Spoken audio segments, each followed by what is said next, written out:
Well, good afternoon, everybody. It's a lovely sunny day here in the UK. Apologies for not posting very much of late. That's not to say that I haven't been busy, although I can admit that last week I had 8 days in Spain and I didn't do anything. But in front of you, what you're looking at is the base for the Dion truck. As you can see, it's basically an oak base. With grooves in it here to accommodate the lid, which I'll come on to in a few minutes. Or so say the lid, the dust cover. Normally in my on my bases, I put a hole in the bottom with a lid on it that I can put some documentation in. I've been a little bit more bold on this one down here. Let's see if I can get it out. I've actually got a small tray. It's big enough to take a DVD.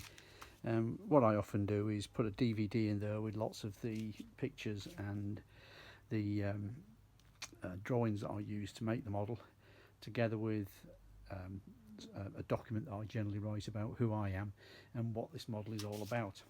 So that's the small drawer with a catch. I've also had made this, which is the sign or brass plaque that I'm going to put on the model, and that will go in somewhere around here.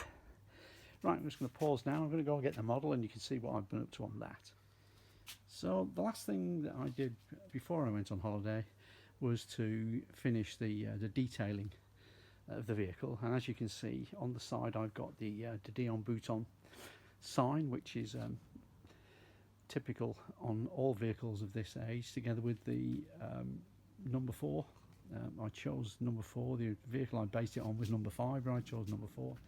And if I just zoom in down there, you can see there's a weight loading which is printed onto the chassis.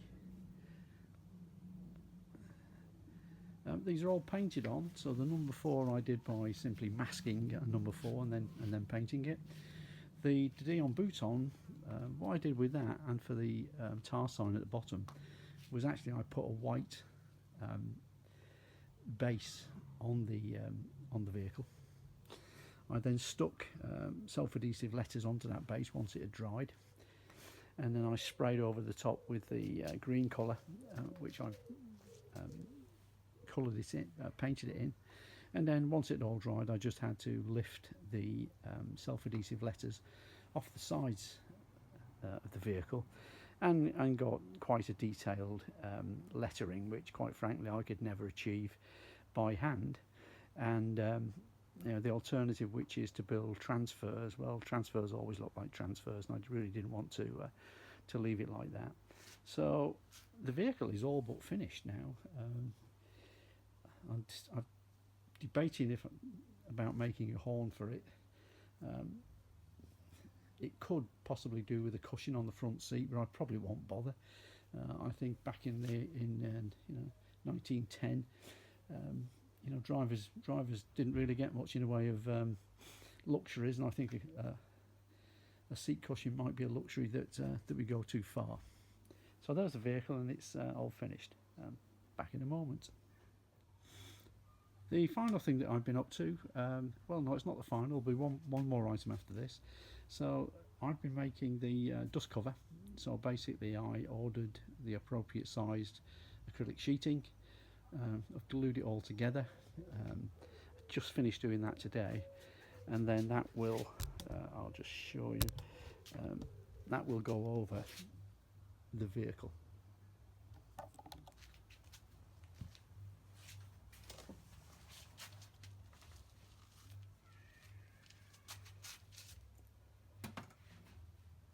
So, and here you can see the dust cover fitted onto the vehicle. I've not taken all the protective film off the sides of it, just to avoid it getting scratched and whatnot while it's still out in the workshop. But that's one of the next tasks I will do.